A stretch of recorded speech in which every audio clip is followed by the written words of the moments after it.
আপনার ডানে আর বামে অজয় মুখার্জি, দেবকুমার মুখার্জি আর সঞ্জয় মুখার্জি সবাই বসে থেকে গেল, ওদের নামাজ নাই। তেমনি আপনি হলেন নুরুল ইসলাম মুখার্জি, আপনারও নামাজ নাই। তেমনি আপনি হলাম নাসিরুদ্দিন মুখার্জি, আপনারও নামাজ নাই। গায়ের মুসলিমের মতো ওই দোকানে বসেই থেকে গেলেন। আপনাকে আজান যদি টানতে না পারে তাহলে আপনাতে আর মুখার্জিতে কোন তফাৎ আছে? মিনার হতে ভাসিছে আজান, হাইয়া আলাল ফালাহ, লাঙল ফেলিয়া মসজিদে চলো, ভুলবে মনের জ্বালা রে, ভুলবে মনের জ্বালা। আওয়ারা মনের হিসেব করো কষে, পায়েতে লাগাও রসা, হাইরে মানুষের মিটিল না আশা, মানুষের মিটিল না আশা। শিশু হয়ে এসে জোয়ান হয়েছ, শিশু হয়ে এসে জোয়ান হয়েছ, এখন বন্ধ তোমার উজান পথ, ভাটির পানে চলেও জ্ঞান পাইলে না, তুমি নাদান বড়ই আলবত, তুমি নাদান বড়ই আলবত। আখেরাত বেচে দুনিয়া যে কেনে, আখেরাত বেচে দুনিয়া যে কেনে, কঠিন হবে তার দশা, হাইরে মানুষের মিটিল না আশা, মানুষের মিটিল না আশা। কত ওয়াজ শুনবেন? 52 ঘন্টা ওয়াজ শুনে 52 দিন ওয়াজ শুনে 25 ঘন্টা হয়ে গেছে। এরকম জালসাগুলো বছরে 4টা শোনেন তো 4 16 ঘন্টা হয়ে যাবে। ঈদের মাঠে আধ ঘন্টা করে খুদবা, ওখানে 1 ঘন্টা হয়ে গেছে। এতগুলো ওয়াজ শোনার পরে মাথার চুলের উপর দিয়ে সব গত হয়ে গেল, আপনি ঠিক হতে পারলেন না। আল্লাহ তাআলা কি বলছেন সোজা সোজা ভাষাতে, ওমান আযলামু মিম্মান যুকিরা বিআয়াতি রাব্বিহি সুম্মা আরাজা আনহা ইন্না মিনাল মুজরিমিনা মুনতাকিমুন। ওই লোকটার চাইতে জালিম আর দুনিয়াতে কে বড় আছে? কে ওর থেকে বড় জালিম? যে লোকটার সামনে আল্লাহর কোরআনের কথা বলা হলো, যে লোকটার সামনে হাদিসের কথা বলা হলো, ও কথাগুলোকে শুনলো, শোনার পরে আরাজা আনহা, মুখটাকে টেঁড়া করে দিয়ে অন্যদিকে চলে গেল, কথাগুলোকে পাত্তা দিল না, কথাগুলোকে মান্যতা দিল না, তাহলে এই লোকটার চাইতে দুনিয়াতে বড় জালিম আর কে হতে পারে? এই জালিমকে রব্বুল আলামিন তারপরে ডেকে বলছেন, যারা হবে জালিম তারা হলো অপরাধী, যারা হলো মুজরিম। আল্লাহ তাআলা বলছেন যে কোনো মুজরিমের কাছ থেকে সাজা দিতে আর যে কোনো মুজরিমের কাছ থেকে বদলা আমাকে নিতে আমি আল্লাহ দেরি লাগে না, আমি আল্লাহ দেরি লাগে না, আমি মুজরিমকে সাজা দেবই দেব, দেবই দেব, ছেড়ে দিব না। হয় দুনিয়াতে নিব আর না হয় আখেরাতে নিব। যারা মুজরিম হবে ওকে ছেড়ে কথা বলা হবে না। আপনি বলুন মুজরিম না মুজরিম নয়, খালি একটা করে শব্দ বলেন। কি শব্দ বলবো আপনাকে? কারুনকে রব্বুল আলামিন কত মাল দিয়েছিলেন, তার গোডাউনের তালার চাবি বহে নিয়ে বেড়াবার জন্য 40টা লোক চাকরি করত। একবার বলেন তো সুবহানাল্লাহ, বলেন একবার সুবহানাল্লাহ। কতটি লোক? লালগার কাপড়, কতটি লোক? 40টা লোক। কি বহে নিয়ে বেড়াতো? চাবি। তো যদি 40টা লোক শুধু চাবি বহন করে তো তালা কতটি ছিল? তালা যদি কতটি থাকে তো গোডাউন কতটি ছিল? এতটি যদি গোডাউন থাকে তো মাল কত ছিল? আন্দাজ তো আছে? কোরআনে আল্লাহ তাআলা শুধু চাবির কথাটা বলেছেন, এতটি লোক ছিল তার চাবিকে বহন করা লোক। আপনি মালের আন্দাজ করতে পারলেন না। এক কথায় 3 বার বলেন কোটি কোটি কোটি টাকার মালিক। উট আর ছাগল আর ভেড়া আর গুনতি ছিল না। একদিন নবী মুসা খালি বললেন, একটা কাজ করো, একটু গরিব দুঃখীদের জন্য 2-4টা উট টুট গালা বকরি ছাগলগুলো দাও, দেশে অনেক অভাবী লোক আছে। তো তিনি বললেন ওয়াহসান ইলান নাসে কামা আহসানাল্লাহু ইলাইকা, আল্লাহ রাব্বুল আলামিন তোমার উপরে যেমন কৃপা করেছেন, দয়া করেছেন, তুমি মানুষের উপরে একটু কৃপা করো, দয়া করো, কিছু উট দাও, কিছু ছাগল দাও। তখন কারুনের মতো লোক বলেছিল উতিতুহু আলা ইলমিন, কাউরি বাপের এটা দান নয়, কাউরি দয়াতে এগুলো মাল আমার হয়নি, আমি আমার বিদ্যার জোরে ধন করেছি, আমি আমার বিদ্যার জোরে এগুলো মাল তৈরি করেছি, অতএব কোনো কথা শুনবো না রে, কাউকে একটাও দেবো না রে, যা যা এখান থেকে চলে যা। তাকে হেতখুত করে তাড়িয়ে দিল। একটা ভেড়া, একটা ছাগল, একটা দুম্বা, একটা উট পর্যন্ত সে দিল না। মুসা, তোর থেকে আমি কম কিসে? মুসা, তোমার থেকে আমি কিছুতে কম নই, দেখবা। তারপরের দিন মুসা নবীকে দেখাবে, এই জন্য ঘোড়াতে চড়েছে। তো প্রত্যেকটা ঘোড়ার পিঠের উপরে যেটা পালনটা দিয়েছে রেশমের কাপড়ের। প্রত্যেকটা ঘোড়ার পায়ে যে লাল ঠুকেছে, লালটা হলো সোনার। লাগামগুলো যে লাগিয়েছে, তো লাগামগুলো সোনার। আর সুন্দর সুন্দর দড়ি লাগিয়ে দিয়ে 500টা লোককে ওই রকম ঘোড়ার পিঠে চাপিয়ে দিয়ে নবী মুসার বাড়ির সামন দিয়ে চলে যাচ্ছে, টাক টাক টাক টাক টাক টাক টাক টাক করে। মুসা নবী, তুমি দেখো দেখো যে আমার ইজ্জত কত আর সম্মান কত। তখন নবী মুসা বলছেন, আহা রব্বুল আলামিন, এ জালিম তোমার নামে একটা বকরি দিতে পারেনি, আর আজকে 500টা ঘোড়াকে সাজিয়ে লাগামকে সোনার আর পায়ের লালকে করেছে সোনার, আর দিয়ে তোমাকে আর আমাকে গরম দেখাচ্ছে। আল্লাহ তাআলা কিছু করার আছে জি মালিক, কিছু করার আছে। রব্বুল আলামিন আসমান থেকে ইশারা করে দিলেন জমিনকে, ও জমিন বুকটাকে চিরে দাও, নিজের বুকখানাকে মিল করে দাও, খুলে দাও, এবং এ দাজ্জালকে শয়তানকে ভিতরে ভরে নাও। যেমনি রব্বুল আলামিনের পক্ষ থেকে হুকুম হলো, এ মুজরিম, এ আসামি, এ মুজরিমকে রব্বুল আলামিন শাস্তির মুখে ফেলে দিলেন। মাটির ভিতরে ঢুকে গেল। ঢুকলো তো ঢুকলো, কতটা ঢুকলো? নবীজি হাদিসের ভেতরে বলছেন, ইন্নাহু ইউজালজিলু ফি বাতনিল আরজে ইলা ইয়াউমিল কিয়ামাতে। প্রত্যেক দিন 4 আঙুল করে, প্রত্যেক দিন 8 আঙুল করে, প্রত্যেক দিন 1 মুঠ হাত করে জমিনে ঢুকেই যাচ্ছে, ঢুকেই যাচ্ছে, ঢুকেই যাচ্ছে, ঢুকেই যাচ্ছে। কতদিন ঢুকবে, কতদিন ঢুকবে? যতদিন পর্যন্ত কিয়ামত কাছে না আসবে আর মাটি ফুঁড়ে তার পা না বেরিয়ে আসবে, ততদিন পর্যন্ত কিয়ামত হবে না। ততদিন পর্যন্ত ঢুকতেই আছে, মাটির তলায় ঢুকতেই আছে। অহংকারী করেছিলে তুমি, মুজরিম হয়েছিলে। আল্লাহ তাআলা বলছেন, মুজরিমকে ছেড়ে কথা বলি না, এখন চলে গেছে মাটির তলায়। ছেড়েছেন আল্লাহ? ছেড়েছেন কি? ছাড়েননি। আমাদের দেশে যারা যারা জুয়ান ছেলেপিলে, বাহুতে বল আছে, এটা কি নামাজ পড়ার বয়স যে চাচা? তোমাদের সমান বয়স হোক না, তখন নামাজ পড়বো। এখন মানে বাহুর বল দেখাচ্ছে, মস্তানি দেখিয়ে বেড়াচ্ছে যে এই বয়সটা নামাজের বয়স নয়। কবে নামাজের বয়স হবে? যখন থুসড়া হবে তখন নামাজের বয়স হবে। আরে বেকুফ, যেদিন তোর বয়স হয়ে যাবে 60 বছর, সেদিন তুই তারাবির নামাজ এদিকে হয়ে গেল তারাবির 11, আর ফরজ নামাজ চাই 15, আর 2 রাকাত সুন্নাত 17। তোর হাঁটু চলে না, রিব রিব রিব রিব করছে, চোখ দিয়ে তুই এমনি করে দেখছিস তো কে ওইটা রে, হারকে জয়েদার মতন যে লাগছে, কিছু না না না পরের বেটি ওইটা। এত ডেড়কানা হয়েছে তুমি 60 বছর বয়সে। হ্যাঁ, কানে যদি তোমাকে বলছে দাদু, তোমাকে দাদি ডাকছে, বুঝছো?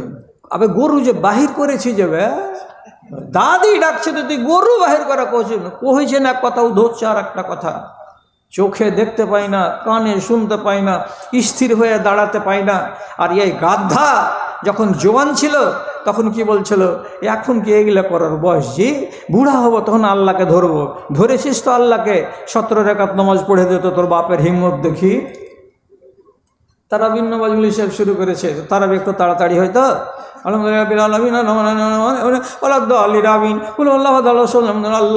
আকবার, সামি আল্লাহু লিমান হামিদা, তারপরে রব্বানা লাকাল হামদ, তারপরে সুবহান রাব্বিয়াল আলা, আল্লাহু আকবার।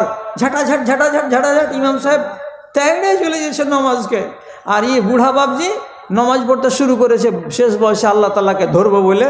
তো ও সবসময় একটা সিজদা পাছে পড়ি আছে, 2 সিজদা দিয়ে ইমাম সাহেব উঠে যায়, ফের খাড়ো হয়ে গেছে।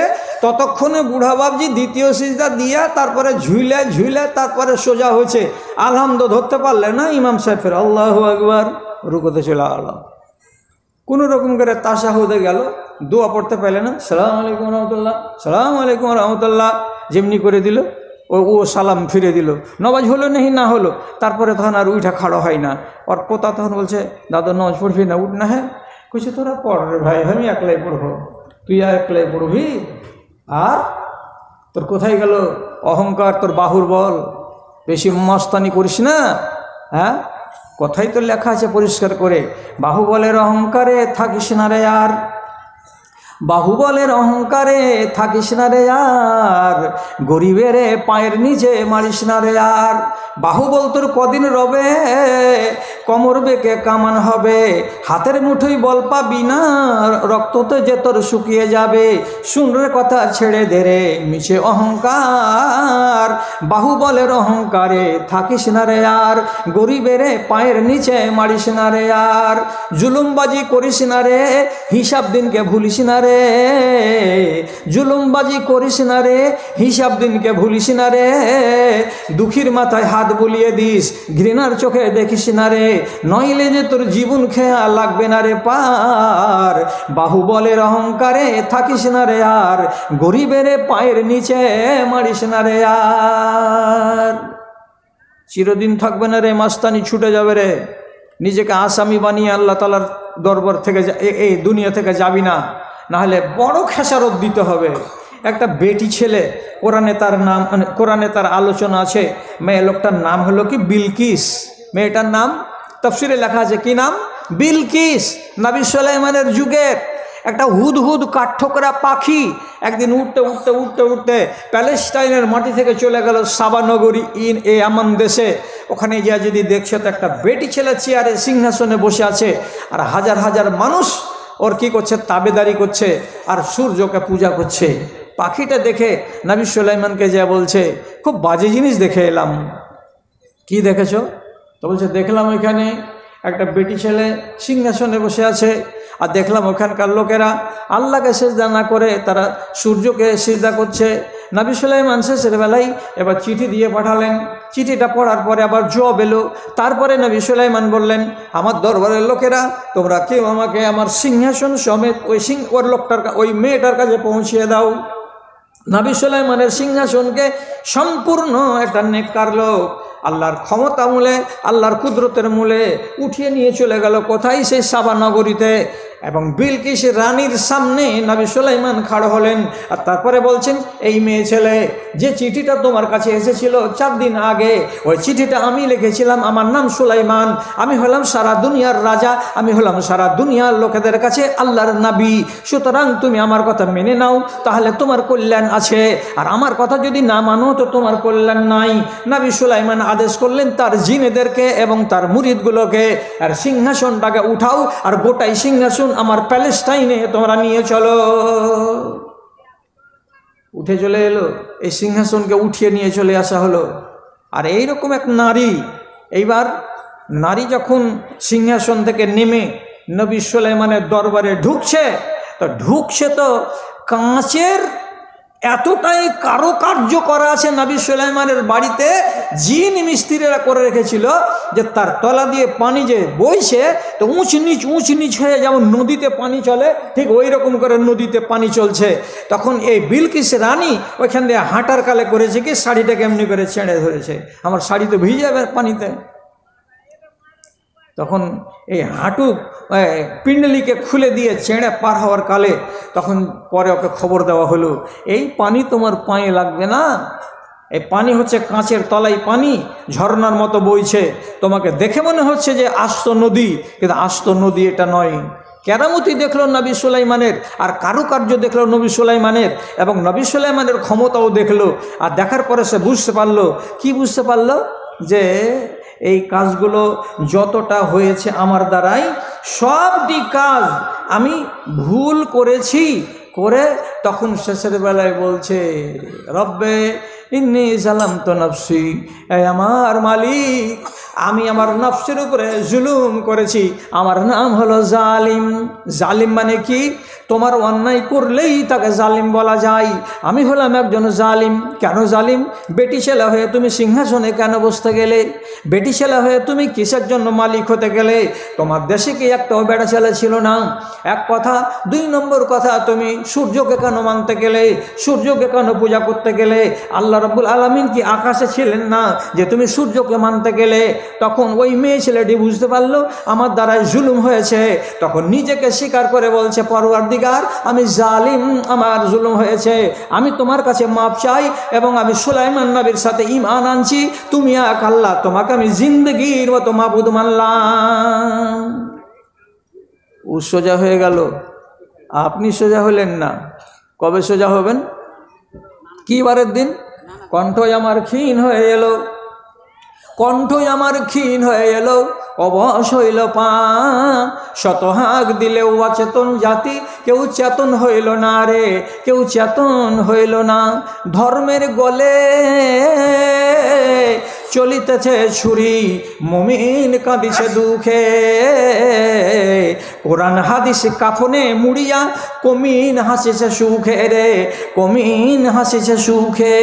দানবের রূপ ধরেছে মানব, কোনো লজ্জা হইল না, শতহাক দিলেও অচেতন জাতি, কেউ চেতন হইল না রে, কেউ চেতন হইল না। কত ডাকবো গো? 1975 সাল থেকে ওয়াজ করছি, এটা কোন সাল? 2024-এর শেষ দিক চলে এসেছে। তাহলে আমার মতো পুরাতন বক্তা এ দেশের মাটি তার কেউ আছে? 65 বছর বয়স আমার, রান করছি, এতদিন ধরে ওয়াজ করছি। উন্নতি কি হয়েছে?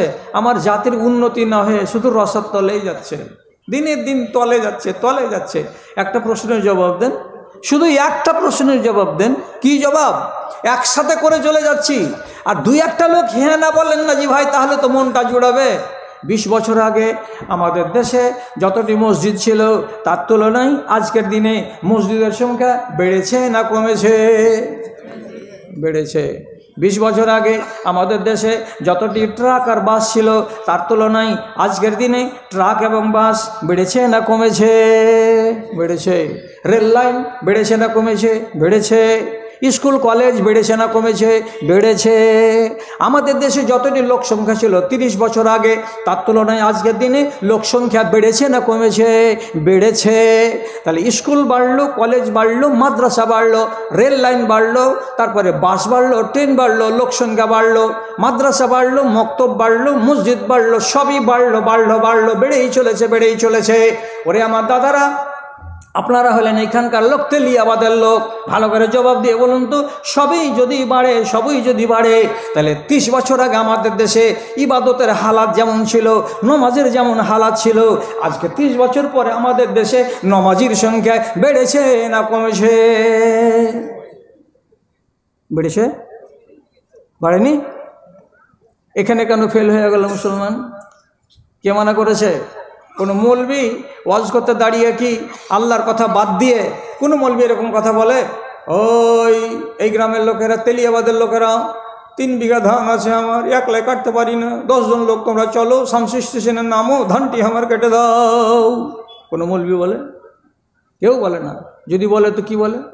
এ বেটি ছেলে, বিনা পর্দাতে দিন কাটাবি না, না তো গলায় বংশী লাগানো হবে, এটাই তো বলে।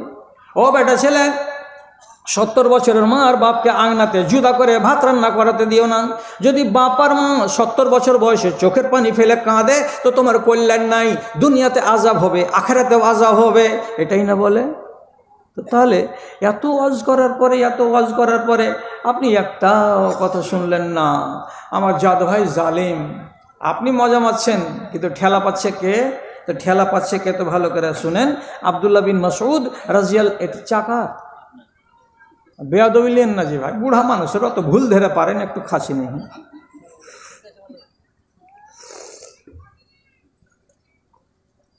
আব্দুল্লাহ বিন মাসউদ রাদিয়াল্লাহু তাআলা আনহু বলছেন, খাতিয়াতু ইবনে আদমা কুতিলাতিল জুলু, আদমের বেটাদের গুনাহ আর খাতা কি করলো? মাটির তলাতে এত বড় বড় মোটা মোটা মাথাওয়ালা একগালা পোকা আছে। এই পোকাগুলোকে আমরা অনেকে বলি গুহা পোকা, অনেকে আমরা বলি কড়া পোকা, অনেক রকমের নাম আছে। আরবিতে তাকে বলা হয়েছে জল। তো ওই যে কালো কালো বড় বড় মাথাওয়ালা পোকাগুলার কথা বলছেন। কি বলছেন? বানি আদমের গুনাহের কারণে মাটির তলায় ওই কালো মাথার মোটা মোটা পোকাগুলা মুইরা সাফ হয়ে গেল, মুইরা সাফ হয়ে গেল। আমি গুনাহ করলাম তো পোকা কেন মরবে মাটির তলাতে? জি থামো একটু, তাহলে জবাব পাওয়া যাবে। হযরত আবু হুরায়রা বলছেন, ওয়াল্লাহি ইন্নাল হুবারা লা ইয়ামুতু লা তামুতু ফি ওয়াকরিহা হাজালান বিখাতিয়াতি ইবনে আদম। আমাদের দেশে একগুলো বট্টহর পাখির মতো পাখি আছে, রাজস্থানের মাটিতে এ পাখিটাকে বেশি দেখতে পাওয়া যায়। বড় বড় ঠোঁট আছে, গায়ে তার মাটির রঙের মতো পাখা আছে। ওই পাখিগুলোকে আরবিতে বলা হয় হুবার পাখি। তো তিনি কি বলছেন, হাজার হাজার হুবার পাখি সব মরে লাট হয়ে গেল তাদের বাসায়। মরে গেল। কেন মরে গেল? মাটির তলায় ওই জল পোকাগুলো মরে গেল। কে বলছেন? তো ইবনে মাসউদ বলছেন। আর আবু হুরায়রা বলছেন, আমাদের দেশে বড় বড় এই সুন্দর সুন্দর পাখিগুলো, লম্বা লম্বা ঠোঁটওয়ালা পাখিগুলো সব মরে গেল কিসের কারণে? তো বানি আদমের গুনাহের কারণে। তো বানি আদম গুনাহ করলো, তো ওরা কেন মরতে গেল? তো কারণ হলো এটাই। আল্লাহ রাব্বুল আলামিনের নবী বলছেন, যেদিন যেদিন তোমরা বেশি বেশি করে পাপ করবে, যেদিন যেদিন তোমরা বেশি বেশি করে অন্যায় করবে, আসমানের দরজাকে বন্ধ করে দেওয়া হবে, তোমাদের উপরে বৃষ্টি হবে না। আর বৃষ্টি যদি না হয় তো পোকাগুলো বাঁচবে না, বৃষ্টি যদি না হয় তো পাখিগুলো বাঁচবে না। বৃষ্টি বন্ধ কেন হলো? তো নবীজি বলছেন এই বানি আদমের দুশ্চরিত্রের কারণে বন্ধ হলো।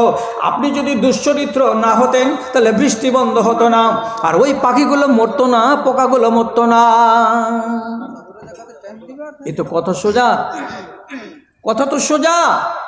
আমি পাপ করছি, বৃষ্টি বন্ধ হয়ে যাচ্ছে, তো পাখিরা ধড়পড় করে না, আল্লাহ পানি দাও, আল্লাহ পানি দাও। একটা পাখির নাম করেন তো, যে বারে বারে পানি চায় আল্লাহর কাছে। এ দেশওয়ালি কথা এটা। ওই পাখিটার নাম কি? ওই পাখিটার ভাষাই হলো ফটিক জল। একবার করে টান মেরে মেরে ডাকে, ফটিক জল, ফটিক জল। আর আওয়াজটা শুনে এরকম লাগবে। এর মানে কি? ও আল্লাহ তাআলার কাছে পানি চাইছে, আল্লাহ পানি দাও, আল্লাহ পানি দাও, আল্লাহ পানি দাও। আবার সহিহ হাদিসে কি লেখা আছে? লাউলাল বাহাইম লাম তুমতিরু। ও জবেদ আলী, আনিস আলী, রেজাউল্লাহ মুন্সি, আমজাদ মুন্সি, ভালো করে শোনো। তোমাদের যা ব্যবহার, তোমাদের ব্যবহার দেখে আল্লাহ তাআলার নবী বলছেন পানি আল্লাহ তাআলা দিতেন না, পানি আল্লাহ তাআলা দিতেন না। কেন দিচ্ছেন? ওই যে তোমাদের দেশে যদি এই চতুষ্পাদ প্রাণীগুলো না থাকতো, কীড়ামাকুড়াগুলো না থাকতো, ছাগল ভেড়াগুলো যদি না থাকতো, শিয়াল খচ্চরগুলো যদি না থাকতো, তাহলে পরে নবীজি বলছেন আল্লাহ পানি দিতেন না, আল্লাহ পানি দিতেন না। তাহলে কার উপরে দয়া করে আল্লাহ পানি দিচ্ছে? বনের জানোয়ারগুলোর উপরে দয়া করে আল্লাহ রাব্বুল আলামিন আমাদেরকে পানি দিচ্ছেন, তখন আমরা পানি পাচ্ছি। এই কথাগুলোকে অস্বীকার করা যাবে না। আর যদি বলেন যে না, এইগুলো কথা মানতে কষ্ট হচ্ছে, তো তাহলে আমি আপনাকে জোর জবরদস্তি করে মানাতে পারবো না। কথাটা হলো এই যে আপনি নিজেকে জালিমের খাতাতে লেখে নামটা রাখবেন না। যেমন আমি বলছি, বেপর্দা হয়ে কোনো নারী চলতে গেলে সে নারী হলো জালিম। ওর মাথায় যদি কাপড় না থাকে, গ্রামের লোক দেখতে পাই, তো সে নারী হলো জালেমা। একে আল্লাহ তাআলা আযাব দিবেন, এবং এটা হলো বেপর্দা। টাইম হয়ে গেছে নাকি? টাইম হয়নি? আচ্ছা, তো ঠিক আছে। যারা হারাম কামাই করে তারা জালিম। হারাম কামাই মানে কুমোদপুরের হাটে যা দুয়া বেটা মিলে একটা গাই বেচতে গেছে, তো বেটা খালি পাখা ধরে কাঁদছে। যে কিনতে আসছে তখন বলছে ছেলেটা কাঁদছে কেন? জি কে দিলে হে বাজি? তোর মা। ওরে সুবহানাল্লাহ। আড়ালে আছে? আড়ালে বসে আছে তোমার মা? বসে আছে। আল্লাহ। কয়টা তাবিজ আছে? কয়টা তাবিজ আছে? 9টা তাবিজ আছে। এক খালা দিয়ে পাঠাচ্ছেন 9টা তাবিজ। ওরে সুবহানাল্লাহ। দোয়া করছি খালা, যে খালা দিয়ে পাঠিয়েছ মনে রাখছে, এটাকে হাতে করে রাখছে। তো যে কিনবে সে বলছে ছেলেটা কাঁদছে কেন জি? তো কইছে ছেলেটা কাঁদছে কিসের লেগে? যে এই গাইটাকে কি আর বিক্রি করি? যে ভাই ঠেলায় পড়েছে, পুরো গাই বিক্রি করছে, 3 কেজি করে দুধ হয়। কাল থেকে ছেলেগুলো 1 ফোঁটা দুধ খেতে পাবে না, ওই লেগে কাঁদছে ছেলেটা আমার। 3 কেজি করে দুধ সেই গাইকে বিক্রি করতে বসি, ছেলে কাঁদছে। লোকটা বিশ্বাস করে নিলে যে ছেলে কাঁদছে দুধের লেগে, তো সত্যি ভালো গাই আছে। কত দাম রেখেছ? বলছে 24,000 টাকা। দাম দর করে 23,000 টাকাতে নিয়ে চলে গেল। পহিলা দিনকার থান থেকে 3 কেজি নামলো কেন? যে 3 দিন আগে থেকে বাছুরের মুখ লাগাতে দেয়নি। এক হারামি, এক হলো পাক্কা জালেম হারামি। 3 দিনের দুধ যদি প্রথম দিন বের হলো তো 3 কিলো, আর তারপরের দিন যদি মাঠ টাড় খাইয়ে টাইয়ে দিয়ে সোমবারের দিন দুধ দুহিছে তো আল্লাহ আকবার, বাপ বেটা বাঁটকে ছিঁড়ে ফেলে দিছে তো ঘুরে ফিরে 1.5 কুয়া হবে। তোরা চোখের পানি ঝরিয়ে বাপ বেটা মেলে ঝুঠা কসম খেয়ে মাল বিক্রি করে দিলি আর আমার কাছ থেকে 24,000 টাকা গুনে নিয়ে নিলি। তো রাসূলুল্লাহ কি বলছেন? ওই ব্যক্তির উপরে আল্লাহ লানত হবে যে ব্যক্তি নিজের মালকে বিক্রি করে মিথ্যা কসম খেয়ে। তো মিথ্যা কসম খেয়ে যদি মাল বিক্রি করেন তো আপনার মালটা হলো হারাম। তো আর তাছাড়া কি আপনার দুনিয়াতে যেটা ইনকাম আছে, ইনকাম যদি হারাম হয় তো সে লোকটা হলো জালিম। কেমন ইনকাম হারাম? একবার যদি পশ্চিমবাংলার মাটিতে কেউ পঞ্চায়েতের মেম্বার হয়ে যায়, 3 তলা বাড়ি 1 বছরে হয়ে যাবে। যদি জিজ্ঞেস করেন ভদ্রভাবে হাত পা করে লেড়ে ছেড়ে, ভাইজি কেমন করে 3 তলা হলো, ইনকাম কি আছে তোমার? বলছে ধর ছেড়ে দেখলা কথা বলতে আসিস না। ও জানে, ওর 14 গোষ্ঠী জানে যে ইনকাম হলো সবই হারামের। কেমন হারামের? বেওয়ার ভাতা আছে বছরে কত টাকা? তো 20,000 টাকা। তো খালাকে যে বলছে খালা তোর খাতাটা দেখতো, বলছে হারে বাজি টাকা কখন পাবো? তো বলছে পাবি কিছু মশলা পোড়া কত্তি পোড়া করে বাজি। তো বলছে তোর 20,000 টাকা আছে, যদি 5,000 টাকা দিস তো টাকা পাবি, আর না যদি দিস তো অফিসার তোর টাকা ছাড়বে না। বলছে লিয়ে লিস রে বাজি, লিয়ে লিস, আমার 5,000 টাকা নিয়ে নিস। একটা বুড়ি মেয়ে ছেলে 5,000 টাকা গট করে গিলে নিল, আর বাকি 15,000 টাকা তুলে এনে দিয়ে দিল। এরকম হারামি মাল খেয়ে খেয়ে খেয়ে খেয়ে একেবারে 1 বছরের ভিতরে কেলার গাছের মতো মোটা হয়ে যাচ্ছে। একটা মেম্বার 3 তলা বাড়ি হয়ে যাচ্ছে। আল্লাহর কসম খেয়ে বলছি, এমন বাড়িগুলো বেশি দিন লাস্টিং করবে না। তুই মরার পরে তোর বেটা দেখবে, আর তোর বেটার পরে তোর পোতারা দেখার আগে আগে বাড়ি বরবাদ হয়ে যাবে রে। কেন? হারামের মাল 3 নসল দেখে না। হারামের মাল 3 নসল দেখতে পাই না। হারামের মালকে রব্বুল আলামিন 3য় নসল আসার আগে আগে শেষ করে দেন, বরবাদ করে দেন। রব্বুল আলামিন বলছেন যারা হারাম ইনকাম করে সেই লোকগুলো কিয়ামতের দিন জবাবদিহি করবে, এরা হলো জালিম। তাহলে জালিমের কথা শুনবেন না আল্লাহ রব্বুল আলামিন। আর কোরআন মাজিদে রব্বুল আলামিন স্পষ্ট করে বলছেন ওয়ামান লাম ইয়াহকুম বিমা আনজালাল্লাহ ফাউলাইকা হুমুজ জালিমুন। যারা আল্লাহর বিধান অনুযায়ী জীবন কাটায় না তারা হলো জালিম, আর জালিমের রেহাই হবে না। কত কথা। দুনিয়াতে মেয়ে ছেলে পিলের ওয়াজ অনেক করলাম, কিন্তু মা বোনদের যত ওয়াজ করেছি পালিয়ে বিয়ে করা অত বেড়ে গেছে। আপনাদের বিহারে হয় না, তো এটা খুব খুশির খবর। কিন্তু বাঙালে একটা এমন কোনো গ্রাম পাবেন না যে ওষুধ করবো ওই গ্রামটাকে নিয়ে, যে গ্রাম থেকে একটা বেটি ছেলে পালায়নি, এরকম গ্রাম পাবেন না। প্রত্যেক গ্রাম থেকে 2টা 4টা 5টা 6টা 2টা 4টা 5টা 6টা করে মেয়ে ছেলেকে নিয়ে পালিয়ে গেছে, ছেলে মেয়েকে নিয়ে পালিয়ে গেছে। কোর্টে মুহুরিল বসে আছে, খালি 1000 টাকা দাও, সাথে সাথে বিয়ে লাগিয়ে দিল, কাগজ বানিয়ে দিল। এবার বাড়ি আসতে পারে না মুখ লজ্জায়। 3 মাস বাইরে থাকার পরে 4 মাসের পর বাড়ি চলে আসছে। তো মেয়ের বাবা প্রথম গরম দেখেছি কি বলে, ও ছেলেকে ও মেয়েকে আমি গোছবো না, ও মেয়ে আমার নয়, ওকে কচু কাটা করবো, ও যেন আমার বাড়িতে পানা দেয়, ওকে আমি 2 নজরে দেখবো না। 3 মাস যখন পার হলো তার আগে আগে খবর হয়েছে কি যে রোজিনা বাড়ি এসছে, শ্বশুরের বাড়িতে আছে। তো আমারকে বাড়ি আসবার লাগে ধড়ফড় করছে, ওর মাকে ফোন করেছে, ওর মা তখন বুড়োর পাশে লেগেছে। রাতের বেলায় বালিশে মাথা দিয়ে কইছে সোলেমার বাপ একটা কথা কহবো। কি কহবি রে? তুমি খালি রাইগা যাও, রাগিও না। বলছে না রাখবো না। কহ কি কহছিস? বলছে রোজিনা বাড়ি এসছে। হ্যাঁ টোলা নাম লিবি না তুই আমার সামনে, ওটা আমার বেটি লাই, ওকে কাটে ফেলে দেবো, ওকে আমি দেখতে চাই না, ওকে জমিয়ে ভাগ দেবো না। খুব গরম দেখাইলে। তো বড় বড় ভাইয়া বাবু মাইয়ার কাছে সবাই কাবু। 2-3 দিন বলতে বলতে আর বলছে ওগুলা বক্তা হয় না। ওরা 2জন স্বামী স্ত্রী যদি সুখে থাকে তা আমার কি আছে, ওরা যদি খুশি থাকে তাহারাও খুশি।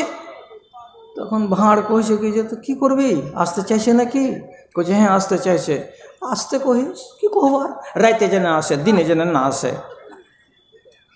রাতের বেলায় এলো বেটি আর জামাই, রাতখান থাকলো। সকালবেলায় জামাইয়ের কি আছে, ওর কোনো হায়া আছে না শরম আছে?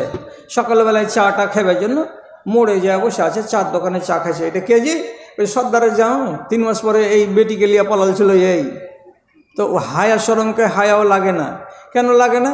কইছি যে এইটা দেশের নিয়ম জমলি সাহেব, যার যেটা পছন্দ হলো সে তাকে বিয়ে করবে। বাপ মা যদি না দেয় তো ওরা নিজে বিয়ে করে নিবে। বিয়ে করে নিয়ে এখন সুখের সংসার কাটাচ্ছে। আপনাকে একটা জিজ্ঞেস করছি, যেদিন বিয়েটা হয় সেদিন ওর বাপ না রাজি ছিল, এই বিয়েটা আজকে 3 মাস পরে বাপ রাজি হয়েছে, এই বিয়েটা হালাল? চালা করো না যে বিয়েটা হালাল, কিয়ামত পর্যন্ত হালাল নয়। যতদিন পর্যন্ত ওই স্বামীটার কাছ থেকে সরে না যাবে, তারপরে নতুন করে বিয়ে না পড়াবে বাপের রেজামন্দি নিয়ে, ততদিন পর্যন্ত হালাল হবে না। তাও চলতে আছে। আচ্ছা, তো ঘড়িতে বাজছে 12টা 20 মিনিট।